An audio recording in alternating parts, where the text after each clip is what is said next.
त्यांची सरली येर झाला सफल व्यापार. अच्छा, पवित्र कीर्तन सेवेसाठी आपण सगळेजण एकत्रित आहोत आणि या कीर्तन सेवेसाठी निवडलेला अभंग वारकरी संप्रदायाच्या कलशस्थानी विराजमान असणारे जगद्गुरु श्री तुकाराम महाराज आणि तुकाराम महाराजांच्या अभंग गाथेमधला अतिशय महत्त्वाचा 4 चरणाचा 4 कडव्याचा भगवान परमात्म्याला साठवल्यानंतर साधूच्या जीवनात काय क्रांती घडते याचं गोड असं वर्णन करणारा अभंग आहे. आपण आपल्या वेळेमध्ये अभंगाचं गोड चिंतन 10 वाजेपर्यंत पाहणार आहोत. एक अल्पसा पर्याय आहे आपल्या पारखेड नावाच्या गावी, तालुका खामगाव या विदर्भाच्या पारखेड या गावी पाटील पहाडसिंग महाराज यांच्या 400व्या पुण्यतिथीच्या निमित्तानं संत श्री पहाडसिंग महाराज यांची 400वी पुण्यतिथी या संबंधातून श्रीमद भागवत ज्ञान यज्ञ सप्ताह आणि अखंड हरिनाम सप्ताह सोहळा या ठिकाणी चाललेला आहे. पाटील पहाडसिंग म्हणे नाम प्यारे नाम घ्यारे नाम वा नगदी पैसा हरिनामाचा सोडा विषय काम. त्या वा जो करील याची यात्रा तो तारील सकळी गोत्रा. जसं ज्ञानोबारांची वारी केल्यावर आपल्या गोत्राचा कुळाचा उद्धार होतो, असे या पहाडसिंग महाराजांची समाधी पाहिल्यावर आपल्या सगळ्यांचा उद्धार होतो. असे पहाडसिंग बाबा यांच्या 400व्या पुण्यतिथीच्या पर्वकालामध्ये भागवत सप्ताहाचं मोठं आयोजन झालेलं आहे. सोपान महाराज कोंड यांची भागवत कथा आहे.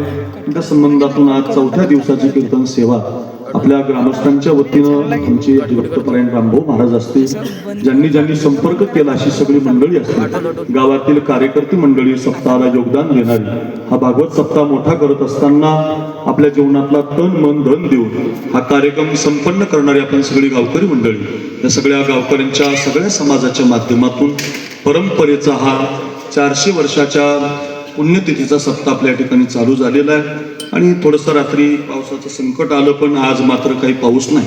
या संबंधातून अतिशय गोड असं वातावरण कीर्तनासाठी उपलब्ध आहे. महाराष्ट्राच्या गायन क्षेत्रामध्ये विदर्भाच्या अमरावती भागामध्ये असणारे आमचे सतीश महाराज, गोड आवाज आहे, सतीश महाराजांना वंदन. दुसरे सतीश महाराज तुम्हाला वंदन. हरिभक्तपरायण गोपाळ महाराज आहेत, पाचपोर बाबांच्या कथेला बऱ्याच वेळा मी त्यांना पाहिलेले. गोपाळ महाराज छान गातात, त्यांनाही वंदन. आमचे ठाकरे महाराज छान पखावज, भगवान महाराज अगदी छान पखावज वाजवतात, आळंदीचे आहे. भगवान महाराजांनाही माझं वंदन. संस्थेतली गावातली छोटी मोठी बालगोपाळ, गावातली का संस्थेतली? गावातली संस्थेची नाही, मुली पण नाही गावातली. चांगलं, मला वाटलं संस्थाच आणली तुम्ही आळंदीवरून. वा, असे ते माईकवर जाते. आता महाराष्ट्राला कळू द्या, विदर्भामध्ये खामगाव तालुक्यामध्ये पारखेड नावाचं गाव आहे, संस्थेची गरजच नाही, गावातलेच मुलं टाळकरी आहेत, मुली टाळकरी आहेत. वा, अशा छान छोट्या छोट्या जोरात वाजत जोरात अशा छोट्या या मुलांना जन्म देणारे माता पिता सगळी सात्विक मुलं आहेत. त्या सगळ्या छान मुलांना, त्या सगळ्या जनाबाई, सखूबाई, मीराबाई ज्या उभ्या आहेत, त्या सगळ्या बहिणींना माझं वंदन. आपण सगळ्या बसलेल्या, खाली बसलेल्या सगळ्या मातृवर्ग बहिणी, त्या सगळ्या मातृवर्गाला वंदन. आपण सगळी बसलेली भाविक मंडळी, भरपूर मंडळी आमची प्रेमाची बसलेली आहे. हारसोड्याला मी आलो होतो, तिथेही भरपूर मंडळी आली होती, लांबून आलेली आहेत. त्या सगळ्यांना वंदन. म्हणजे रामभाऊ महाराजांना वंदन. ज्यांनी आल्यापासून स्वागत केलं, त्यांच्या घरी थांबण्याचा योग आला, त्यांना वंदन. सिस्टीम चांगली आहे, तुमच्या माझ्या कानापर्यंत आवाज दिलाय, त्यांना धन्यवाद. आपल्या कार्यक्रमाला उभा महाराष्ट्र नाही तर देश पाहतो असं माझी माऊली युट्यूब कीर्तन लाईव्ह थेट प्रसार प्रसिद्ध आहेत. माझी माऊली तेरला असतात, तीर्थक्षेत्राला असतात. पहिलं युट्यूब लाईव्ह चॅनल म्हणजे माझ्या माऊलीवाल्याच कुठेही आहेच माझा. विदर्भातलं प्रसिद्ध आहे.